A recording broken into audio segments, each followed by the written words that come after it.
بلوچستان کے شہر ڈیرہ مراد جمالی میں کمشنر نصیر آباد ڈویژن طارق قمر بلوچ کی زیر صدارت ڈویژنل افسران کا اجلاس منعقد ہوا۔ اجلاس میں تمام ڈویژنل افسران نے اپنے اپنے محکموں میں جاری ترقیاتی اسکیموں اور عوام کے مفاد میں کیے جانے والے اقدامات سے متعلق تفصیل سے آگاہی دی۔ اجلاس میں S E irrigation Abdul Hamid Mengal, S E M M D Abdul Hamid Palal, XEN urban planning and development Jahanzeb Jan Bangulzai, P H E کے S E Amir Jan Bangulzai, divisional director local government Ghulam Sarwar Umrani, S T O local government Ejaz Bugti, deputy director زراعت توسیع عتیق اللہ کھوسا اور ڈپٹی ڈائریکٹر سول ڈیفنس عنایت اللہ بلوچ سمیت دیگر افسران موجود تھے۔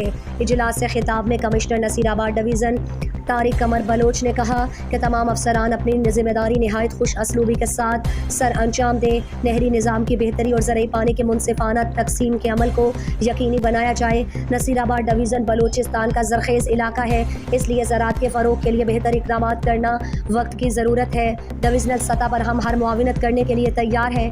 Divisional انتظامیہ تمام افسران کی ہر قسم کی معاونت کو یقینی بنائے گی۔ تمام افسران اپنی جائے تعیناتی پر موجود رہیں، لوگوں کے مسائل سنیں اور ان کے حل کے لیے ہر ممکن دستیاب وسائل بروئے کار لائیں۔ عوام کو جو مسائل درپیش ہیں ان کے ازالے کے لیے فوری طور پر اقدامات کیے جائیں۔ افسران اپنی کارکردگی میں مزید بہتری لائیں۔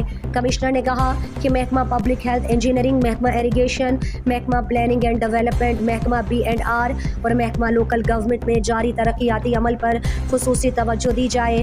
زیر تعمیر اسکیمات کے کام کے معیار کو باریک بینی سے پرکھا جائے۔